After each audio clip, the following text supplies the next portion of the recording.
Ya, shalom. Selamat pagi hari ini ya. Wow, jam 7 pas ya.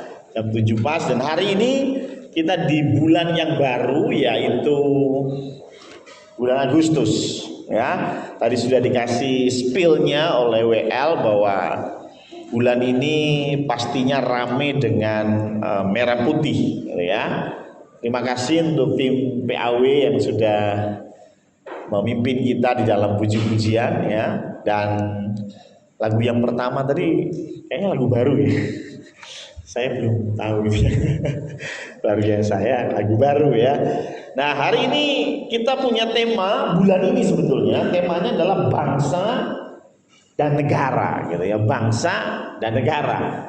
Apa itu bangsa? Apa itu negara? Negara adalah organisasinya gitu ya. Jadi negara Indonesia itu lahir tahun 1945 tanggal 17 Agustus, makanya ada lagunya gitu ya. Karena apa? Sekali lagi itu negara gitu ya. Kelahiran sebuah organisasi yang namanya Indonesia atau lebih tepatnya NKRI. Jadi ini komplitnya begitu ya. Negara Kesatuan Republik Indonesia. Itu negaranya, organisasinya gitu ya. Tetapi kalau bangsa ini apa? Bangsa adalah sekumpulan manusia yang disatukan oleh teritorial, disatukan oleh budaya, disatukan oleh background yang sama atau masa lalu yang sama, dan itu yang menyebabkan satu kelompok manusia ini menjadi sebuah bangsa gitu ya. Jadi bangsa belum tentu satu negara gitu ya. Contohnya bangsa Eropa. Bangsa Eropa itu kan macam-macam negaranya gitu ya. Ada yang Prancis, ada yang Inggris, ada yang Spanyol, semuanya disebut bangsa Eropa gitu ya.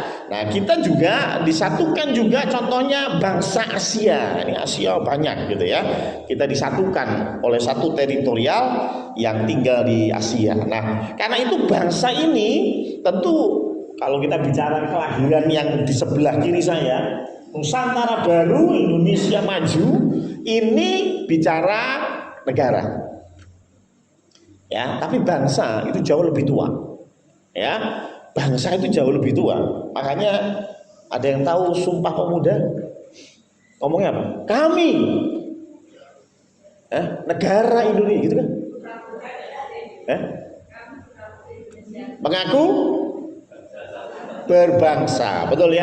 Jadi bangsanya udah ada, cuman negaranya belum. Tahun berapa itu?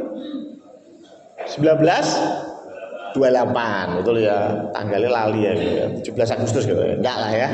Oktober ya.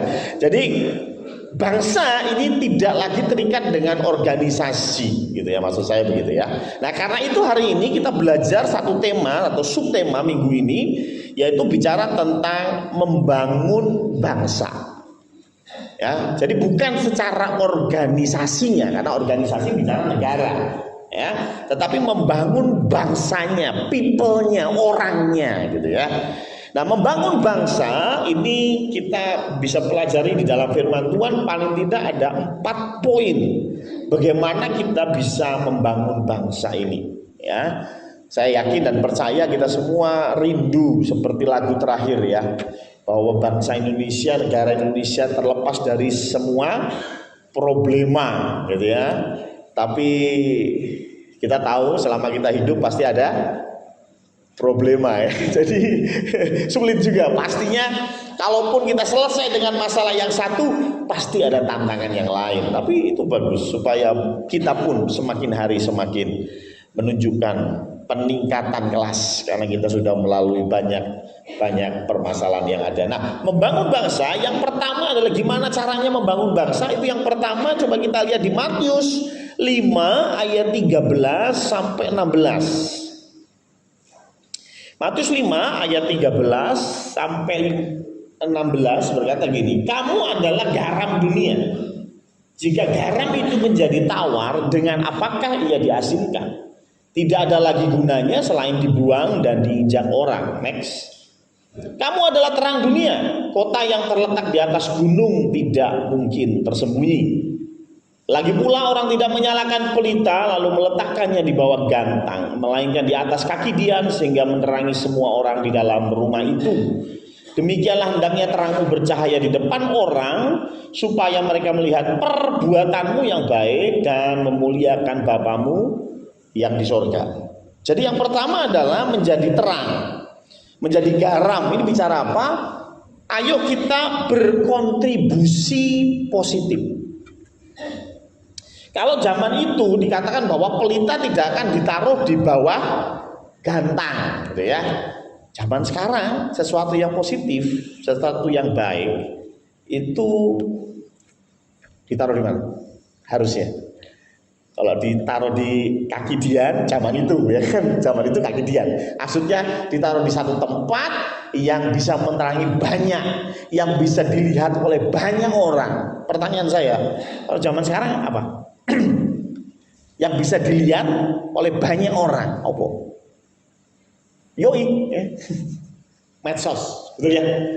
Medsos. Bicara membangun bangsa, kontribusi yang positif, salah satunya, saya nggak berkata satu-satunya, tetapi salah satunya adalah ya jangan membodohi di dalam media sosial. Saya senang ketika di TikTok, di Reels, ada kutipan firman Tuhan, ada sharing ilmu pengetahuan, gitu ya. Kalau cuma joget-joget doang ya, apa yang di-sharingkan gitu, paham ya maksudnya ya? Dan media sosial itu tidak pernah salah, itu hanya alat. Tahu kenapa media sosial isinya joget-joget semua? Ya karena yang posting yang joget. Yang punya ilmu nggak mau sharing, ya kan? Yang punya pemahaman Alkitab nggak mau sharing. Kenapa? Ya karena merasa bahwa itu media sosial duniawi. No, ini kita nggak bicara duniawi atau rohani. Rohani atau duniawi bukan media sosialnya, isinya, gitu ya? Isinya. Jangan membodohi bangsa ini, gitu ya. Karena seringkali di TikTok, di Reels, atau di Instagram, atau apapun lah sekarang media sosial nama-namanya, banyak sekali yang saya perhatikan, saya lihat, ini membodohi, gitu ya. Membodohi, ya. Dan firman Tuhan di Efesus 5 ayat 17, coba kita buka. Efesus 5 ayat 17. Sebab itu janganlah kamu on, janganlah kamu bodoh, tetapi usahakanlah supaya kamu mengerti kehendak Tuhan.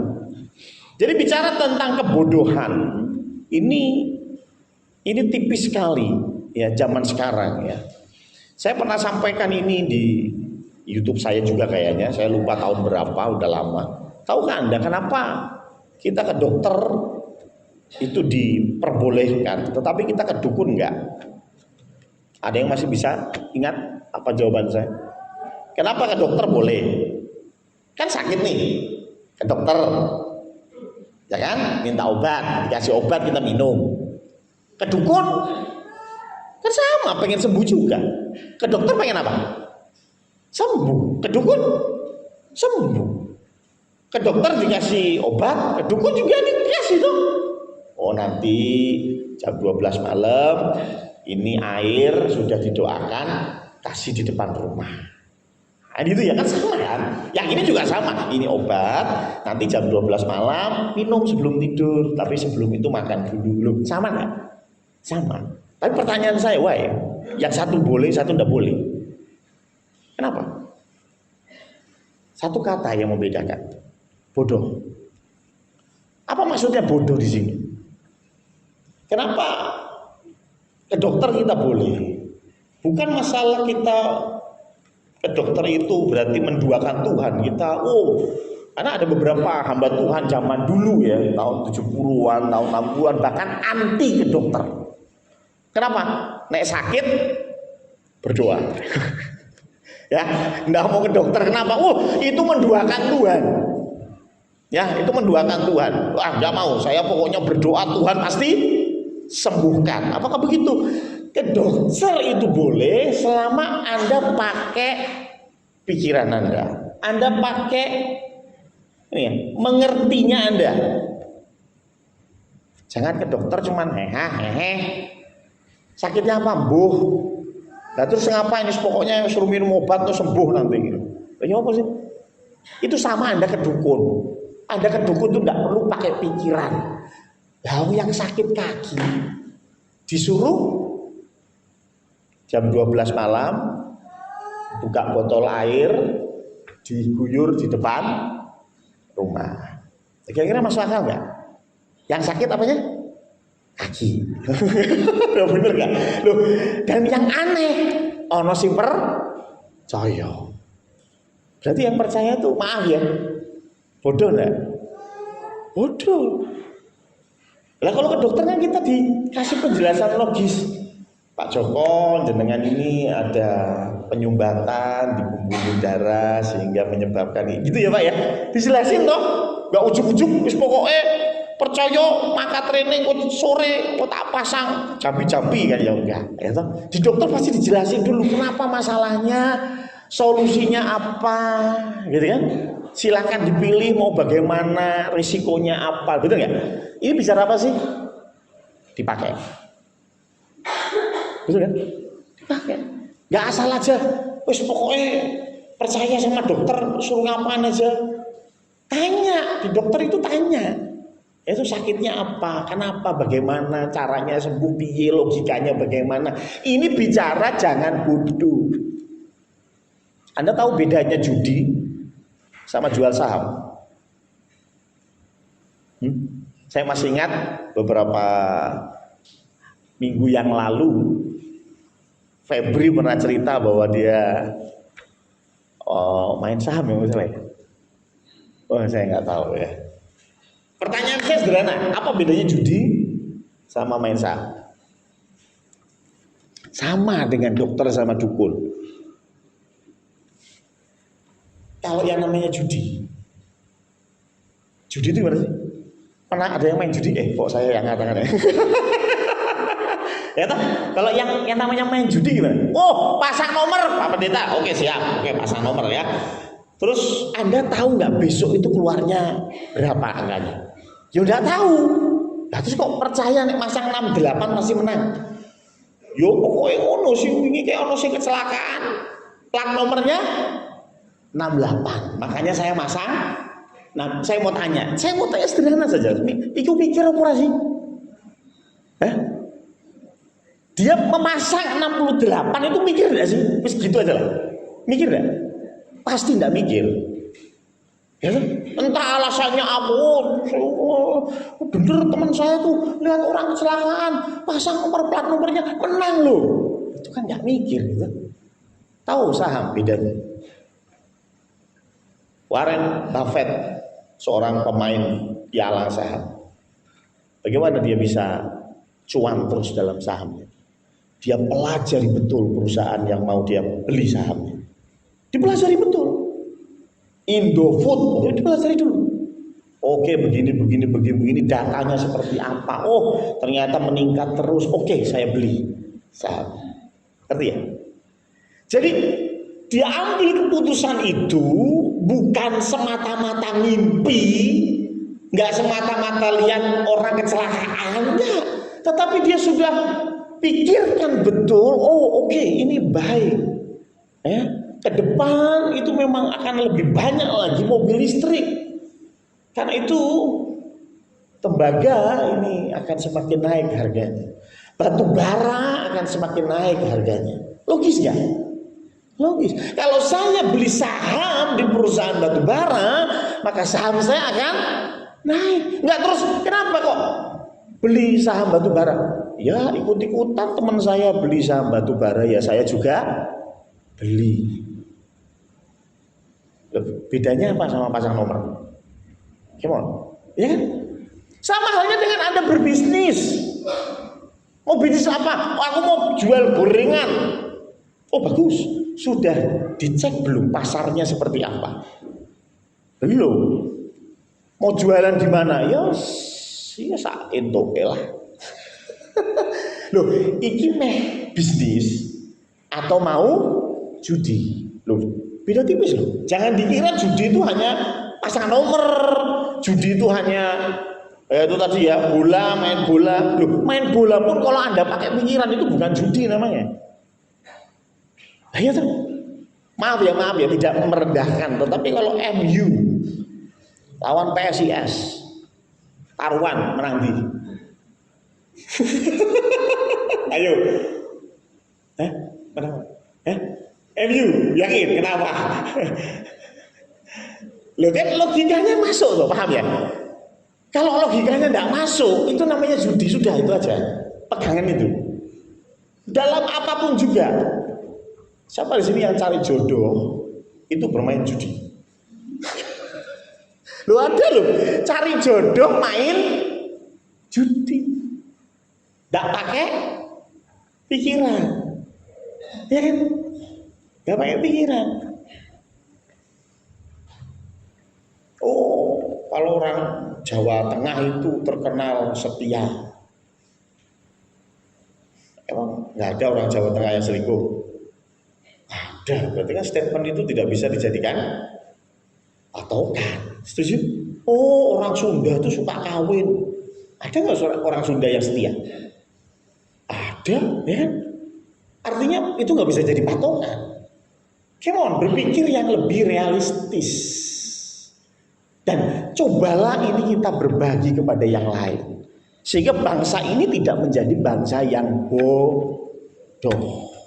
Caranya gimana? Apa yang bisa Anda lakukan? Apa yang bisa Anda sharingkan kepada yang lain? Kalau menurut Anda itu bermanfaat, sharingkan. Bahkan di media sosial pun sharingkan. Media sosial akan menjadi jelek kalau yang posting isinya sampah semua. Bukan media sosialnya yang salah. Ya karena yang baik-baik nggak mau posting di situ. Kan begitu tuh. Itu hanya wadah. Saya senang teman-teman sudah mau sharing sesuatu yang baik, ya. Mau melatih musik anak-anak, gitu ya. Tolong nanti juga kapan-kapan Febri mungkin bisa kasih coach, ya. Bagaimana memilih saham yang tepat itu boleh, gitu. Boleh nggak? Boleh, asal jangan gini ya Feb. Yes, pokoknya ya ke Gunung Kidul 3 hari 3 malam puasa. Nanti wangsitnya gimana lah, itu beli sahamnya yang itu, itu dukun gitu nih. Tapi kalau Febri betul-betul menjelaskan loh kenapa saya pilih ini, begini, indeksnya begini, jalan keluarnya ke sini, larinya ke sini. Loh bisa salah enggak? Bisa. Orang berbisnis bisa rugi kok walaupun sudah punya data yang banyak. Tapi paling tidak dia jalan di jalan yang benar, tidak bodoh, ya. Tapi sekali lagi banyak diantara kita melihat di media sosial banyak kebodohan yang disebarkan. Ayo kita menyebarkan sesuatu yang baik, kontribusi yang baik. Pak Budi ini marketing misalnya, bagaimana cara-cara marketing, ya, sharing, bagaimana branding, lo bener nggak? Lo itu branding gimana caranya itu kan perlu, gitu ya. Masalah berhasil, sukses atau enggak itu urusan lain, tetapi ketika kita menggunakan pikiran kita, ya, logika kita, maka langkah sukses itu lebih mudah didapat.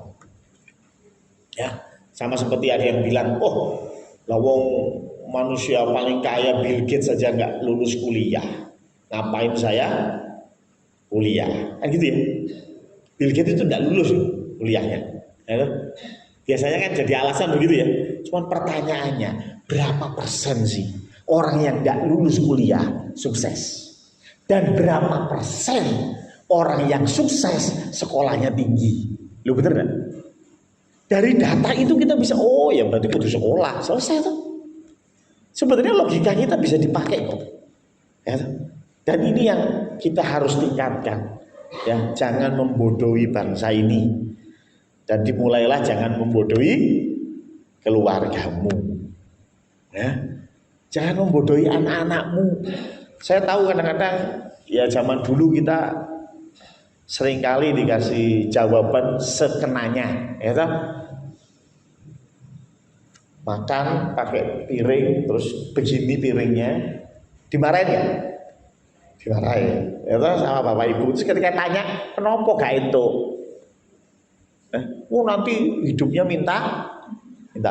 Logis gak? Nggak logis itu. Dan hati-hati bapak ibu, anak-anak zaman sekarang cerdas-cerdas. Ayo kita juga meningkatkan kapasitas pengetahuan kita supaya ketika ditanya anak-anak kita, ditanya cucu kita, kita tidak membodohi mereka. Kita ajak mereka berpikir logis. Sedari kecil sudah dibiasakan berpikir logis. Kita berharap anak-anak kita ke depan juga akan berpikir logis. Jangan wis pokoke ngono, ya, wis rasa kakean takon, gitu ya. Jadi yang pertama sekali lagi membangun bangsa ini adalah kita berkontribusi positif. Salah satunya jangan membodohi bangsa ini. Yang kedua,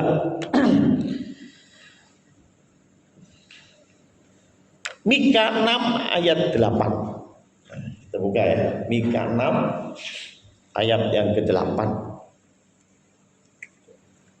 Hai manusia, telah diberitahukan kepadamu apa yang baik dan apakah yang dituntut Tuhan daripadamu, selain berlaku adil, mencintai kesetiaan, dan hidup dengan rendah hati di hadapan Allahmu. Saya kasih poin kedua ini adalah kita harus berani memperjuangkan keadilan dan kebenaran. Sekali lagi ini konsepnya bangsa Indonesia, membangun bangsa, ya, memperjuangkan keadilan dan kebenaran. Banyak di antara kita orang Kristen itu merasa bahwa karena firman Tuhan bilang pembalasan adalah haknya Tuhan, sehingga ketika itu terjadi kepada kita hanya berpikir, ya sudahlah, nerimo. Ya, gereja terpaksa ditutup karena lingkungan tidak memberikan izin. Nerimo. Ibadah di rumah dilarang, sampai digerebek beberapa kali di Indonesia terjadi. Orang Kristen nerimo. Ya memang sih, coba kita buka di Matius 5 ayat 39 coba. Ya, Matius 5 ayat 39. Tetapi aku berkata kepadamu, janganlah kamu melawan orang yang berbuat jahat kepadamu, melainkan siapapun yang menampar pipi kananmu, berikan juga kepadanya pipi kirimu. Kadang-kadang orang Kristen merajutnya di sini, ya. Jadi kalau ditampar pipi kanan, berikan pipi kiri. Ada yang sudah pernah mempraktekkan ini? Gimana? Bengep nggak? Loh, saya tidak mengoreksi, tidak mengubah ayat ini. Saya amini ayat ini. Tapi harus dipahami konteksnya. Konteksnya adalah bicara janganlah kamu melawan orang yang berbuat jahat kepadamu dengan berbuat jahat lagi. Firman Tuhan yang lain berkata bahwa janganlah kejahatan dilawan dengan kejahatan, tetapi lawanlah kejahatan dengan haleluya. Artinya boleh nggak melawan? Boleh, tapi kita melawan tidak dengan cara mereka. Cara mereka jahat, ya kita lawan, tapi jangan dengan cara yang jahat. Dan konsep ini bicara jangan melawan. Makanya kalau di pipi kananmu ditempeleng, berikan pipi kiri. Jangan dilawan. Intinya itu. Tapi lain ayat berkata, lawanlah kejahatan dengan kebaikan. Pak Pendeta mengada-ada. Enggak. Coba kita lihat di dalam Yohanes 18 ayat 19 sampai 23. Ingat ya, ditampar pipi kanan, berikan pipi kiri. Sing ngongkon sapa? Gusti Yesus. Amin. Gusti Yesus loh ya. Dudu aku loh ya. Dan Lukas menulis kalau kau ditampar pipimu, berikan pipi yang lain. Ya berarti kalau ditampar yang kiri, kasih yang kanan. Dikasih yang kanan, kasih yang kiri gitu ya. Nah, Matius 5 ayat 39 ini bicara tentang Tuhan Yesus dibawa kepada pengadilan Pontius Pilatus. Ayat 30 berkata, tetapi aku berkata kepadamu, ini udah diganti belum? Belum ya. Yohanes 18 ayat 19 sampai 23 nah. Yohanes 18 ayat 19 sampai 23 ya. Jadi Tuhan Yesus dibawa ke mahkamah agama. Dan yang menarik, maka mulailah imam besar menanyai Yesus tentang murid-muridnya dan tentang ajarannya. Jadi Tuhan Yesus dibawa ke mahkamah agama untuk ditanya, ajaranmu ki piye? Muridmu sapa wae? Gitu ya. Ayat 20. Jawab Yesus kepadanya. Ini Yesus yang ngomong ya. Aku berbicara terus terang kepada dunia. Aku selalu mengajar di rumah-rumah ibadat dan di bait Allah, tempat semua orang Yahudi berkumpul. Aku tidak pernah berbicara sembunyi-sembunyi. Ayat 21. Mengapakah kau menanyai aku? Tanyailah mereka yang telah mendengar apa yang kukatakan kepada mereka. Sungguh mereka tahu apa yang telah kukatakan. Jadi intinya ditanyain, ajaranmu siapa? Apa sih ajaranmu? Saya tuh tidak pernah sembunyi-sembunyi. Saya ngajar di depan hidungmu. Kamu tahu ajaranku. Kenapa tidak nanya lagi? Kalau nggak percaya, tanya ke murid-muridku. Semua tahu ajaranku seperti apa. Ayat 22. Ketika ia mengatakan hal itu, ketika Yesus mengatakan hal itu, seorang penjaga yang berdiri di situ menampar mukanya sambil berkata, begitukah jawabmu kepada imam besar? Harusnya kalau ditampar pipi kanan, kasih pipi kiri. Ayat 23. Lalu Tuhan Yesus memberikan pipi satunya. Gitu. Enggak loh. Ingat loh, ini Yesus yang ngomong. Dan di cerita ini bicara tentang Tuhan Yesus juga. Jawab Yesus kepadanya, jikalau kataku itu salah, tunjukkanlah salahnya.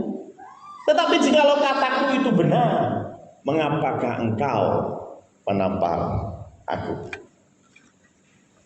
Ini yang kita bisa ambil kesimpulan bahwa ya kita harus memperjuangkan keadilan dan kebenaran. Nggak bisa kita hanya berkata, oh ditampar pipi kanan. Iya, tapi itu konteksnya apa? Jangan melawan kejahatan dengan cara yang sama. Tapi lawanlah kejahatan dengan kebaikan. Tuhan Yesus ditampar pipinya. Apakah Tuhan Yesus balik nampar? Amin. Tidak. Tapi Tuhan Yesus tidak diam saja. Tuhan Yesus bilang apa? Nek aku salah, tunjukkan salahku. Tapi kalau aku tidak salah, kenapa engkau menampar aku? Ada hak jawab Bapak Ibu. Ya. Jadi kalau ada gereja ditutup, lalu saya ini kan juga ada di organisasi namanya API, ya, Asosiasi Pendeta Indonesia. Dan banyak pendeta-pendeta juga tergabung di situ. Yang jadi permasalahan apa? Kalau ada gereja yang ditutup, orang Kristennya kemana? Nggak ada. Coba saudara kita sepupu, mungkin di Manado, saya nggak tahu pernah nggak terjadi itu, tapi mungkin siapa tahu gitu ya, di Manado masjid ditutup, kira-kira apa yang terjadi? Bisa se-Indonesia demo, maksudnya tahu ya, jangan kita ngumpet di balik ayat, oh kalau ditampar pipi kanan berikan pipi kiri, enggak. Ya, kalau ada gereja ditutup, gereja yang punya izin yang jelas tetapi ditutup, kalau saya, ayo kita turun ke jalan. Loh, bukan berarti banyak rusuh-rusuhan, bukan. Kita tunjukkan kalau kita keberatan dengan itu. Ngerti ya? Ya, jangan mulai dari yang jauh-jauh lah. Semarang dulu. Ya. Jadi misalnya aku WA di grup, Bapak Ibu, kita mau turun ke jalan karena gereja ini ditutup paksa. Siap ya? Nanti yang datang saya doang.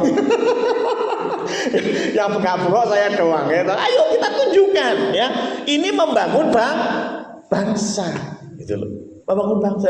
Kalau memang gerejanya yang salah oke lah. Tapi kalau gerejanya tidak salah, ya kan gerejanya punya izin 20 tahun. Terus kemudian ditutup. Jadi ingat almarhum Pak Bagio. Ya. Karena apa ya? Berat sekali. Dia pelayanan 20 tahun di gereja, tiba-tiba harus ditutup. Sudah 20 tahun. Yang demo siapa? Yang demo ya orang-orang luar, bukan tetangga-tetangga. Ya.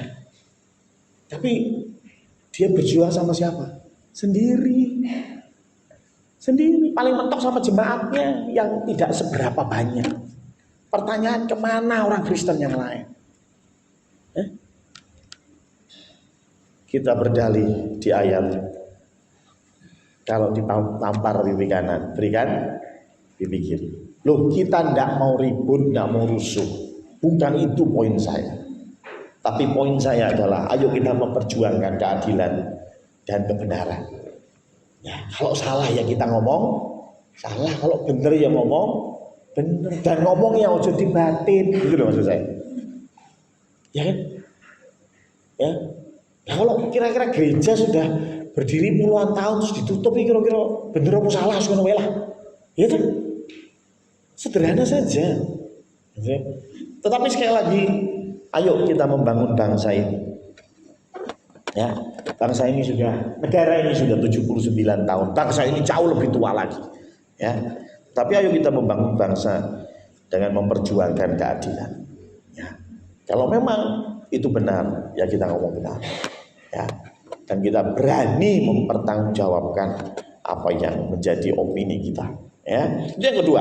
Jadi yang pertama berkontribusi positif, yang kedua memperjuangkan keadilan dan kebenaran. Apalagi bentar lagi ada pilkada, ya, pilpres lanjut, gitu. Nah, pilkada nih ya, ada pilkada.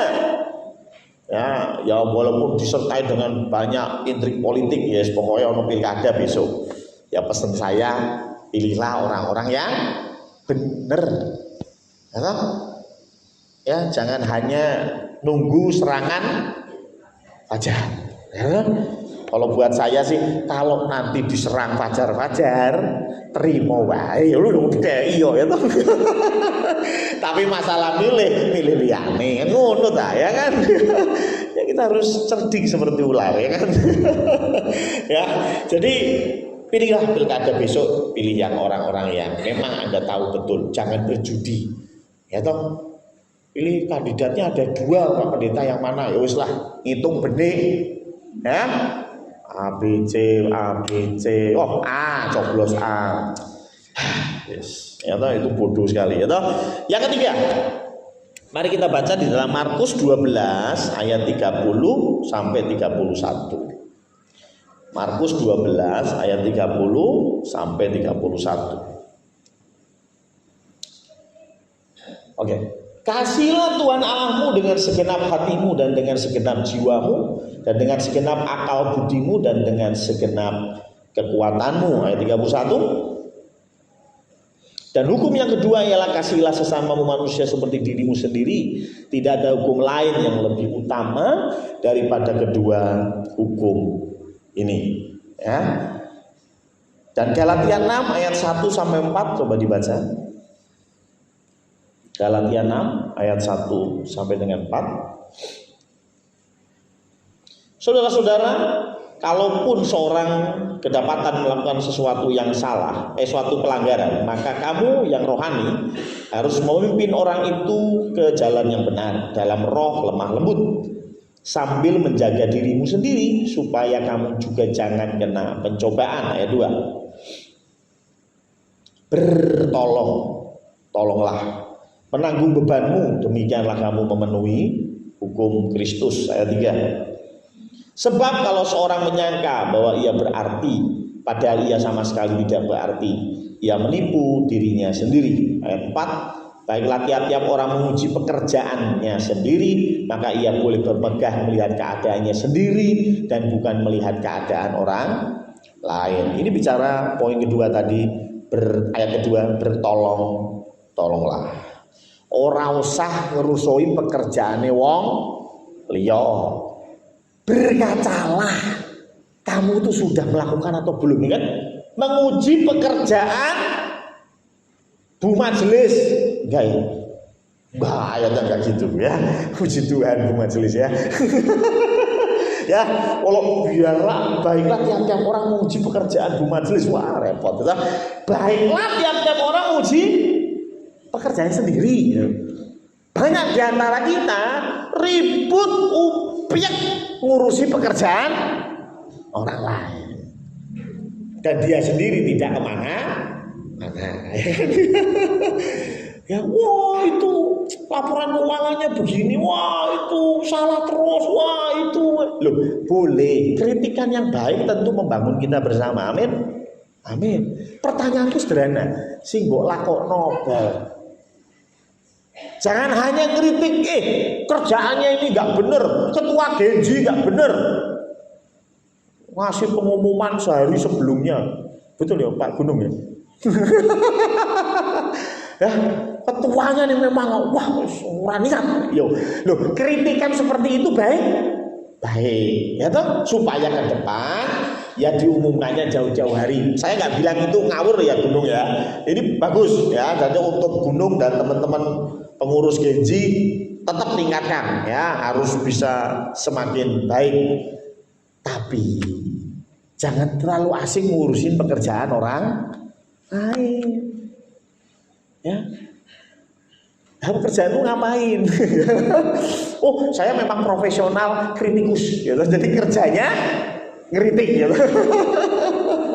Ya, apakah gitu ya? Maaf, yang di gereja tidak perlu kritikus ya. Mungkin yang luar perlu ya. Kritik yang masuk ke kita bagus selama itu membangun, bagus, tetapi jangan terlena dengan itu. Ya pikiran kita sudah melakukan apa? Itu. Dalam bangsa dan negara ya sama aja. Ya, saya kadang-kadang gregetan gitu ya. Oke lah, Jokowi itu tidak sempurna, amin. Ya toh? Apalagi dengan adanya Gibran, Kaisang dengan politik yang macam-macam ini. Oke lah kalau ada yang nggak setuju, itu hak masing-masing. Kritik yang masuk boleh, tapi ingat apa yang sudah engkau lakukan. Membayar pajak PBB wae telat. Telatnya berapa? 10 tahun Pak Pendeta. Masya Allah ya. Ya, bayar PBB telatnya 10 tahun. Tapi nek ngritik presiden saya udele kan gitu ya. Loh, maksud saya gini loh, ngeritik boleh. Sekali lagi saya nggak berkata kritik nggak boleh. Boleh. Cuma firman Tuhan bilang nggak cuma ngurusi pekerjaan orang lain, kerjaanmu ini piye gitu. Masih naik motor nggak pakai helm, lampu merah dilanggar. Siapa di sini? Bukan saya. Ya, nggak boleh muter balik. Waduh, ya. Tapi jagonya kritik. Ya toh. Loh, kritik boleh sekali lagi, tetapi jangan sampai kita pengennya ngeritik, sukanya ngeritik, sukanya cari kesalahan orang, tapi kita sendiri nggak ngapain gitu loh ya. Kenapa? Karena Tuhan mau kita nggak cuma ngeritik. Tuhan mau tadi apa? Tolong menolong. Maksudnya gini loh, kalau kau kritik, akan lebih baiknya kau berikan juga jalan keluar. Ya, wah, gereja lagi panas, AC-nya wadem, ngeritik terus. Kok sekali-sekali ngomong ini, gerejanya ini panas. AC-nya tuh nggak dingin, besok tak beliin AC 2. Gitu loh ya. Jadi ngeritik sekaligus memberikan jalan keluar. Lo bener nggak? Setuju majelis? Setuju ya? Ya. Waduh, speakernya ngangu, jelek sekali. Udah. Besoknya gitu lagi. Ya, kok sekali-sekali habis ngeritik kasih jalan keluar. Terima kasih Pak Sugeng. Pak Sugeng ini sudah memberikan jalan keluar. Ya, standby di belakang. Untuk apa? Ngatur sound. Lu ini termasuk jalan Luar dulu kita tidak punya soundman, ya, sehingga ketika kurang keras atau dengung harus ada yang lari ke belakang, ya kan? Sekarang Pak Sugeng siap di belakang. Artinya apa? Nggak cuma ngeritik, tapi juga berikan jalan keluar, gitu loh. Kontribusi juga, ya. Jadi tolong menolong. Dan hari ini orang-orang ini semakin egosentris. Saya mau bilang egosentris. Semua tentang saya. Semua tentang saya. Dan ini terlihat sekali ketika kita bicara tentang hedonisme. Ya. Cinta akan uang. Karena firman Tuhan bilang akar dari segala kejahatan bukan uang loh ya, tapi cinta akan uang. Ya. Sederhana saja, tanggal 26 Juli minggu yang lalu ada pembukaan Olimpiade Paris, pasti tahu ya.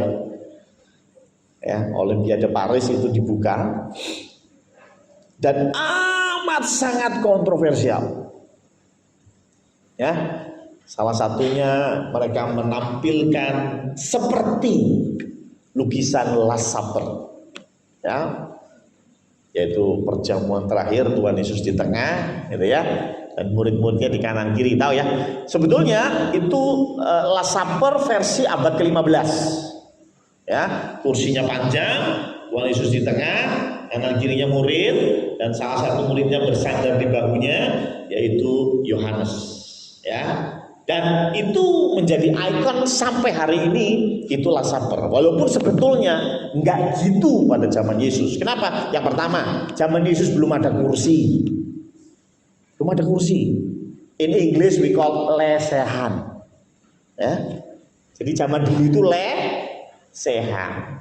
Ya, makanya bersandar itu yang benar-benar bersandar lesehan, gitu. Lesehan. Yang kedua apa?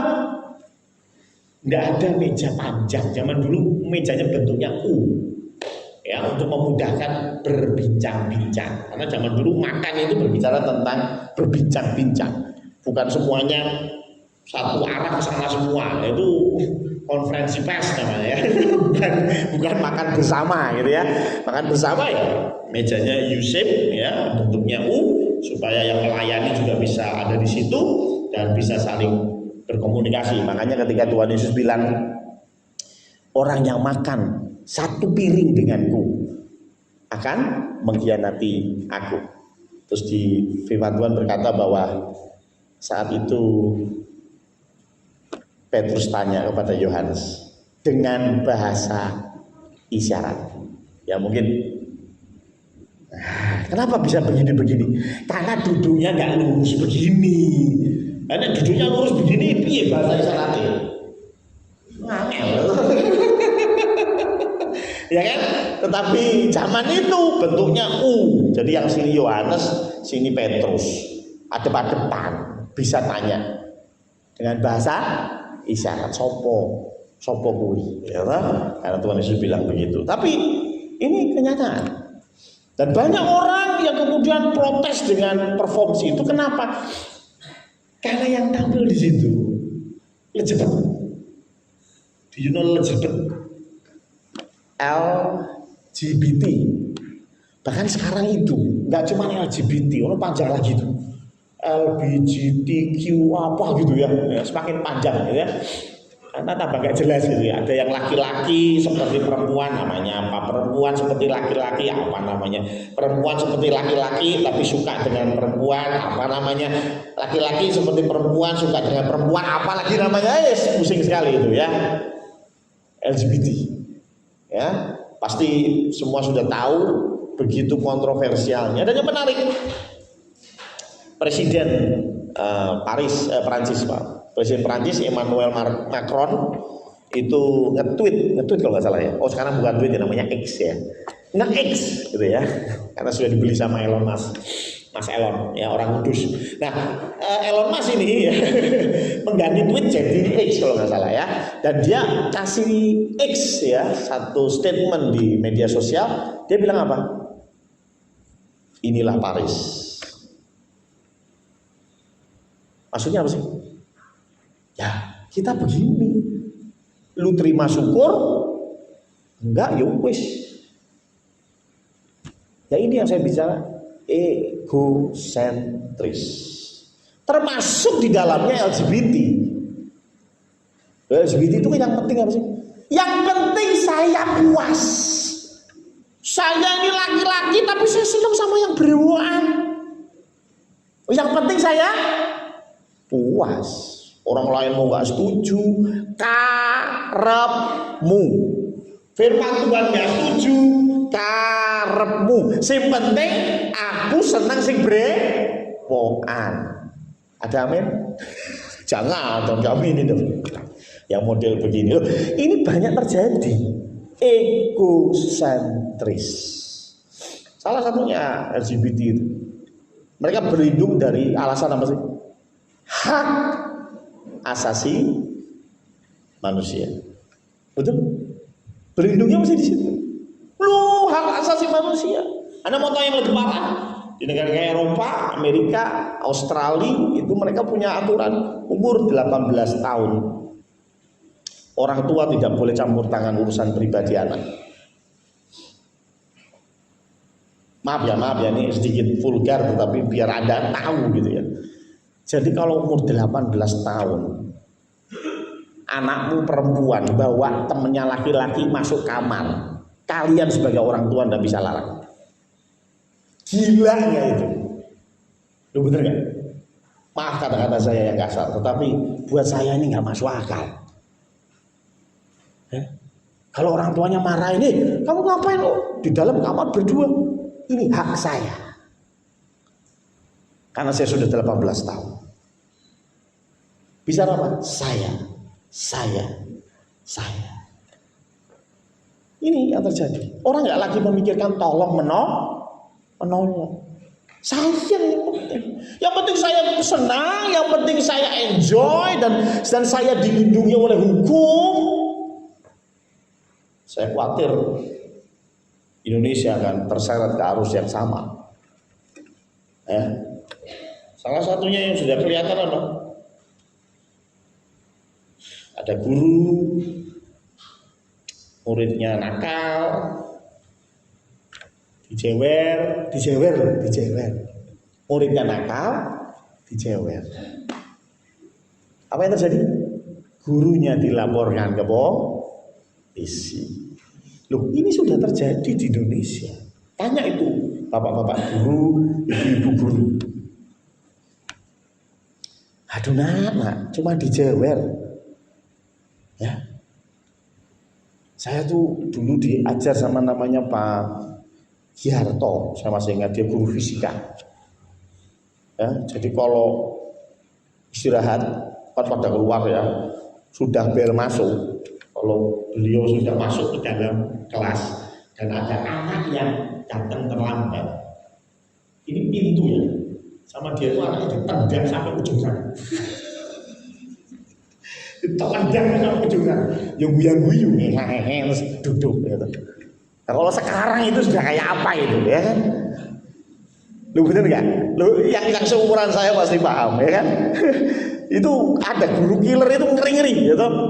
Di atas itu namanya Pak Sony, itu guru saya dulu. Pak Sony itu guru SMP. Guru SMP ada anak yang berkelahi, ya, dua laki-laki, cowok-cowok berkelahi. Dipanggil sama dia, tahu apa yang dia lakukan? Dia ambil bendu, ya? Kasih tengah. Dah, bacok-bacokan di depan saya. Widih. Ini kalau zaman sekarang, tapi ini jadi shock terapi. Dan anak-anak jadi takut sama guru. Guru punya wibawa. Ya. Dulu itu kelas bisa ramainya minta ampun. Begitu ada guru kelihatan dari jauh, semua diam. Kenapa? Guru lewat. Ya, apalagi yang Pak Joko gitu ya. Ya kan, wah semua dia. Nanti kalau gurunya sudah pergi, ramai lagi ya. Tapi intinya ada wibawa. Gak tahu zaman sekarang. Saya udah nggak sekolah lagi. Tapi intinya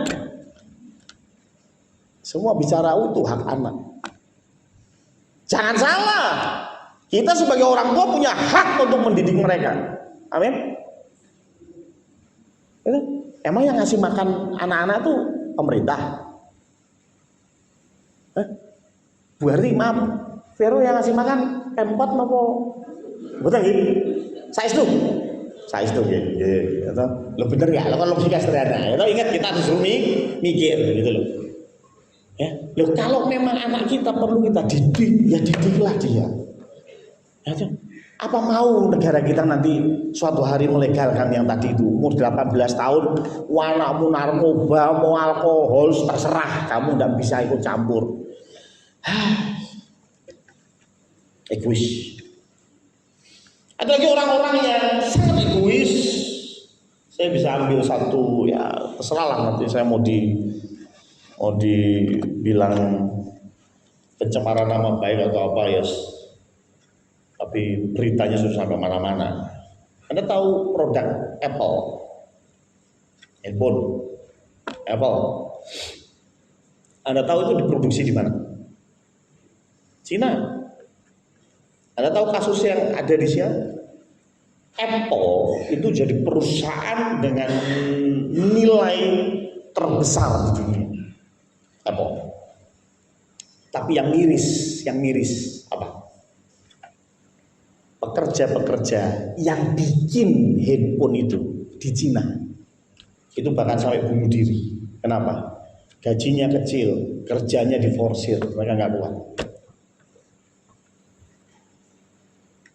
Loh, ini Apple bukan nggak punya duit loh. Kecuali kalau Apple ini nggak punya duit, gitu ya.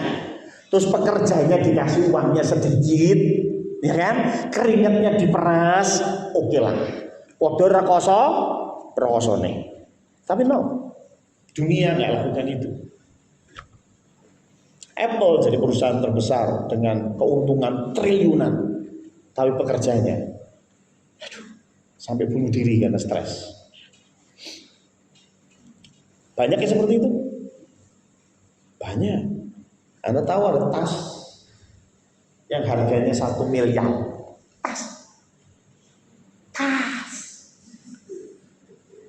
1 miliar. Tas ini. Bisa nggak bisa mobil? Tas. 1 miliar. Ya. Dan iklannya apa? Ini dibuat dari sapi, kulit sapi pilihan. 1 miliar nggak cuma dapat kulit sapi, dapat sekandang-kandangnya, betul? Betul nggak? Ya, kalau cuma dapat dari kulit kayak ilah, ya kan? 1 miliar. Saya mau tanya, apa sih yang mereka beli?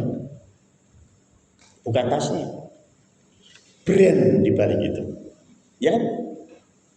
Ketika pakai tas itu ada tulisannya, ya toh. Eger, nggak mungkin lah. Terus apa yang mereka lakukan?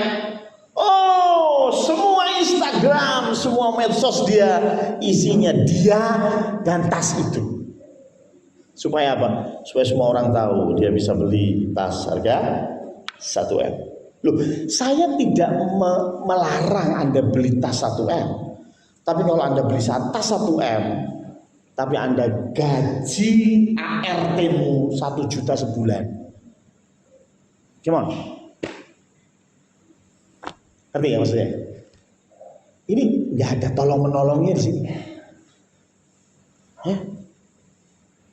Saya pernah bilang ke teman saya, dia punya anjing. Dia sayang banget sama anjingnya. Sakit sedikit, bawa ke dokter apa? Hewan lah. Ya, sakit sedikit dokter hewan gitu ya. Wah, pokoknya di treatment tiap seminggu sekali ke salon. Loh, saya bilang saya nggak masalah dengan itu.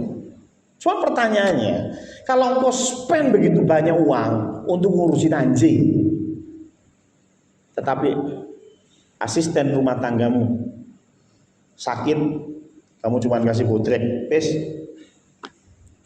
mari syukur, ora ya wis. Loh, maksudnya gini loh. Di mana sih tolong menolongnya? Bangsa kita Kalau terus tergerus dengan hedonisme seperti ini mau jadi apa?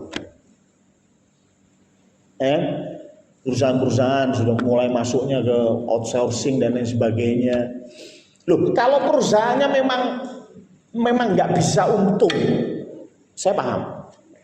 Ya, dan ini saya bukan terus ngajak kita demo dan sebagainya, enggak. Cuman kita pikir logis. Ya, contohnya seperti sekarang ini kain itu lagi digempur habis-habisan dari luar. Ya, Tiongkok masuk semua kain. Makanya jangan heran garment ini sekarang lagi setengah mati. Ya kalau garment setengah mati terus mereka memotong gaji karyawan, is gitu ya. Saya mengatakan itu nggak salah. Kenapa lu? Ya memang nggak ada untung gitu. Tapi yang kebangetan adalah pembesarnya begitu luar biasa, kayanya minta ampun. Sampai punya uang triliunan. Saya mau tanya, orang yang punya uang triliunan itu makannya sehari berapa sih? Ya kan sama toh, nasi rames juga tuh. Apa yang memang oblok-oblok emas? Kan ya mungkin. Yang makannya ya tetap sego toh. Bener gak? Kalau di luar sana ya mungkin makannya ya tetap roti gitu kan, tetap daging. Regane sepiro gitu loh. Bener gak? Lo uang triliunan itu buat apa gitu loh. Karena hidup ini bukan bicara seberapa banyak kau mendapatkan, tetapi berapa banyak kau berbagi. Tolong menolong. Ya. Ayo kita mulai dari skup yang kecil dulu. Ya, keluarga kita. Skup yang kecil dulu, gereja. Skup yang kecil dulu, RT kita. Baru kita bicara tentang skup yang lebih besar, bangsa dan negara Indonesia. Tolong menolong.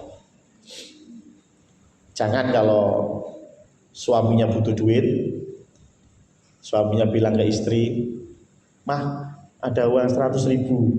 Oh ada, utang lo ya, besok bayar." Padahal itu uang ya dari suami juga gitu. Aduh, luar biasa ya. Memang ini ya wanita luar biasa ya. ya, jadi ya sekali lagi tolong menolong ya. Anak jangan hanya menuntut orang tua. Wah begini. Sekali-sekali mikir apa yang sudah kamu lakukan untuk orang tuamu. Apa kontribusimu untuk keluargamu? Nyuci piring nggak mau, nyapu nggak mau, jemput mama nggak mau, sekolah orang niat. Ayo, siapa di sini yang seperti itu angkat tangan atau maju bareng sini foto bersama? Ada? Gak ada ya? Di situ ya. Kontribusimu apa di dalam keluarga? Itu yang Anda pikirkan. Jangan memikirkan, aku harus dapat ini. Temanku beli motor baru, saya juga perlu motor baru. Mio jadul warna hijau buat apa? Aerox dong. Ya, ada yang masih suka begitu. Ya, temannya punya handphone baru, pengen handphone baru. Jangan menuntut. Apa yang sudah kau kerjakan, apa kontribusimu untuk keluarga. Baru kita bicara tolong menolong yang jauh lebih besar, yaitu bangsa dan negara. Yang terakhir, sudah 1 jam saya ngomong. Terakhir, ini beneran terakhir ya. 1 Timotius 2 ayat 1 sampai 2.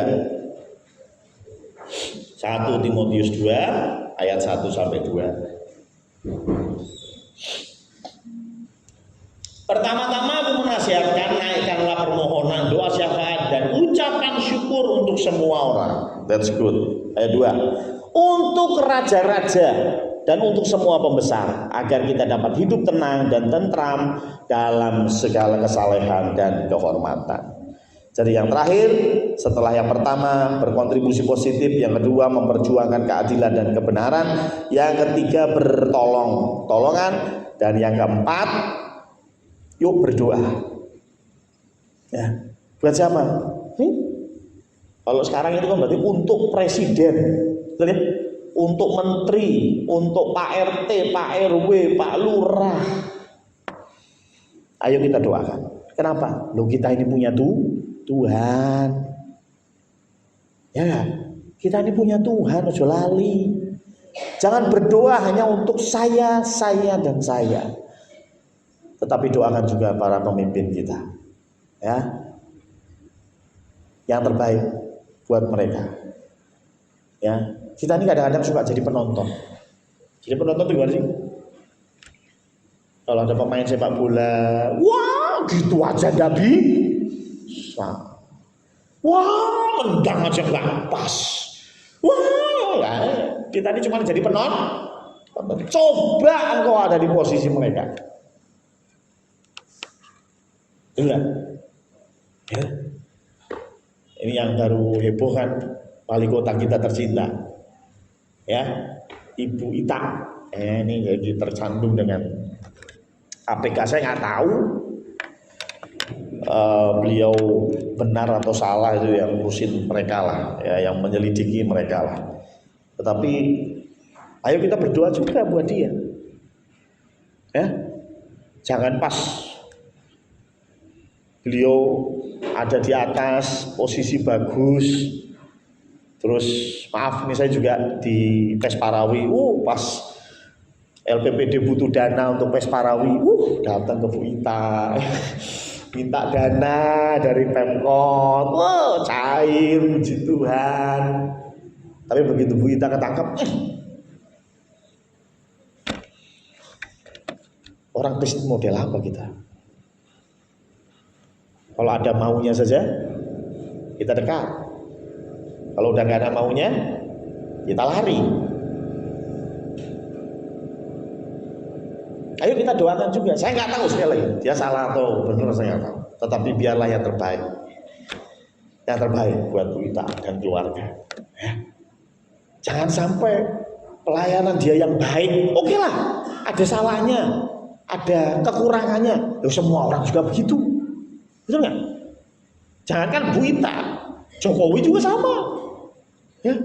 Ya Bu Ita ada kekurangannya, ya oke lah. Ya.